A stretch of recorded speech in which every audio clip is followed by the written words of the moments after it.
Alright, what's up guys? I'm back with another video. This is going to be a melee versus melee matchup. So I thought I was going up against Echo, but he lane swapped to top, so it was actually a Tryndamere mid. And Tryndamere usually counters Rumble, but mid lane it's not as big of a problem because it's risky for him to dive you, because it's easier for your jungler to follow up.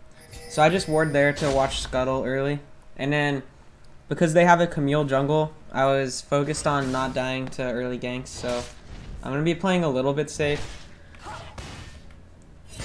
I started E, that way I could just farm safely, but starting Q isn't bad either, but I don't really like it as much. It's too long of a cooldown. It depends on the matchup though. So here I'm just trying to even the wave out and then go for level 2.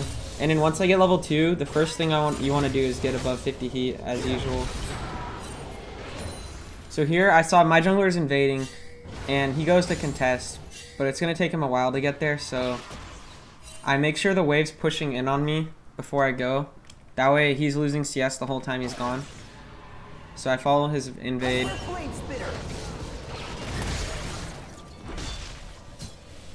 That crit was pretty nasty. Like, I could die to crit ignite pretty easily.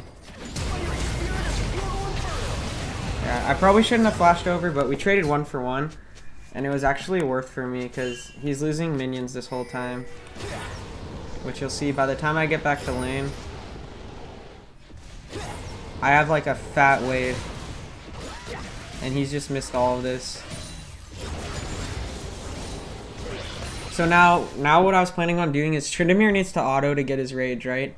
And this works for most melee champions. Like if this was an Irelia or like a Fizz, they're not going to want to walk all the way up to my tower to CS. It's really dangerous. They could get ganked, right? So I just try to keep the wave as close to my tower as I can without them shoving in. And then I force him to take a bad trade if he actually wants to push.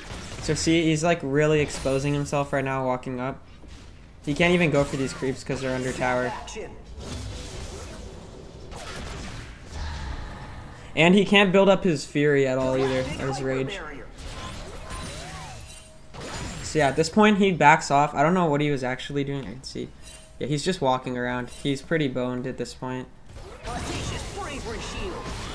I have level advantage.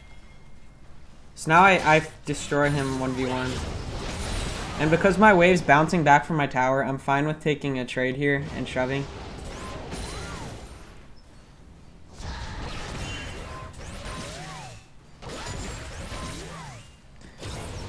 So now I see my Poppy's at Raptors, so I'm thinking like, okay, maybe I could dive or invade with her. So I'm trying to chunk him out a bit before we get the tower. I don't think I actually did anything, but it's still not bad. Oh yeah, Camille's over there.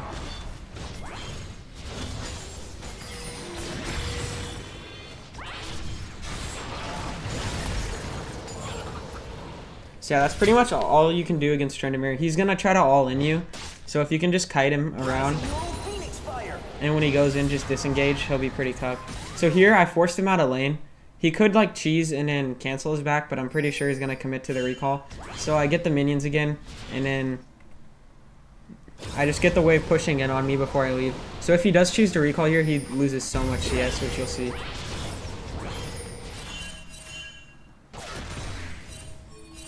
So yeah, he missed like another half a wave off that. And I just get a huge wave.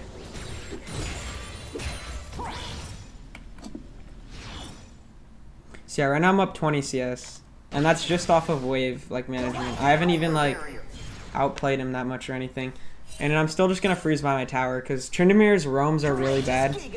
Level 5, like he has no CC, he literally can't do anything.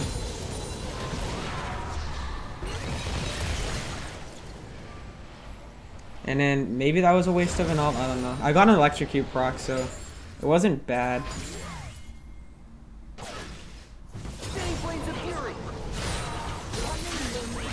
Yeah, this is the one way that I can throw. But I did trade 1 for 1, so. And just the difference in like CS here. 23 to 48. Like even though he's 2 and 2 and I'm 1 and 2, like I'm still so far ahead.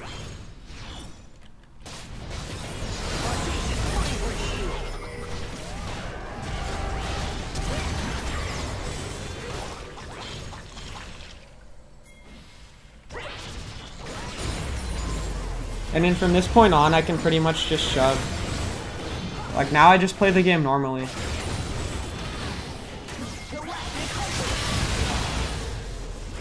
So I have such an advantage that he can't get a lead on me and dive me or anything. So I'm just free to make plays around the map whenever I want. But yeah, you can see how the general lane goes. That's pretty much it for this video, but like the alternative way to play this lane would be to start Q and then hard shove.